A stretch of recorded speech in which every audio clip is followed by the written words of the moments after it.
Hi everyone, welcome to Function Pilates. I'm Vanessa Kelly, master trainer and studio owner of Function Pilates located in Tempe, Arizona.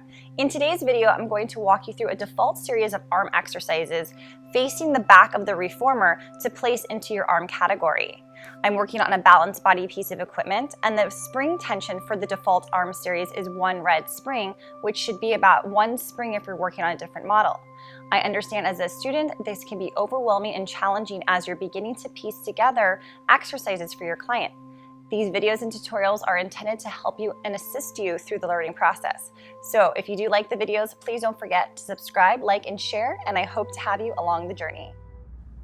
There are several ways to teach arm variations, but for the beginner client, I like having them sit on the box, headrest down with feet on top. This will help them focus on maintaining an upright position and decrease the chance of any discomfort in their hips. In chest expansion, be sure to observe that they are pulling with their palms and fingers are reaching down to the floor. Cue them to press into the handles or loops, reaching past their hips. Think of the arms as long levers. They are independent from the torso. Exhale to press back, inhale forward. If you observe that the shoulders are shrugging up, then you may want to limit the range of motion. The main muscle focus is to target the lats. In the second variation to chest expansion, have the client flip their palms facing forward. The main muscle focus now would be to feel the triceps activate. Remind them to breathe and to keep drawing their belly button in towards the spine. Even though the focus is on the arms, like any Pilates exercise, educate the client on the principles of Pilates and why they have to use their abs in all exercises. Anywhere from 6 to 10 repetitions is a good starting point.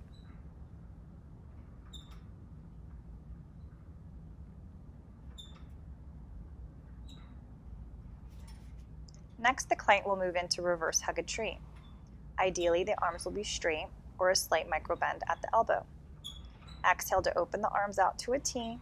Inhale to slowly close the arms.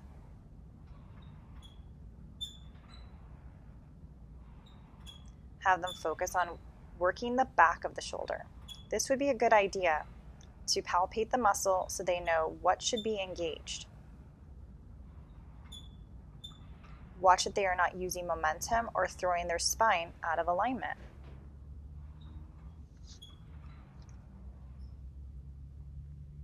Transition into candlesticks, palms facing inward with elbows glued into the ribs.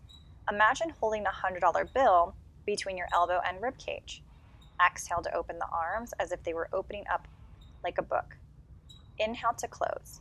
Let them know that they should feel this in the center of the upper back. This is targeting the thoracic spine. Great for those with rounded posture.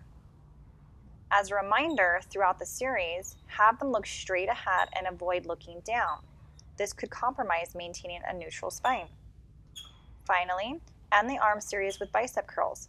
Imagine the elbows are resting on top of a table to aim for proper form.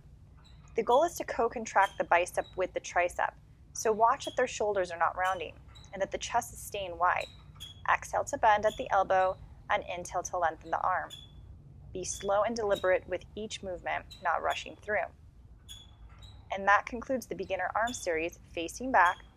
Follow me into the beginner arm series facing forward next.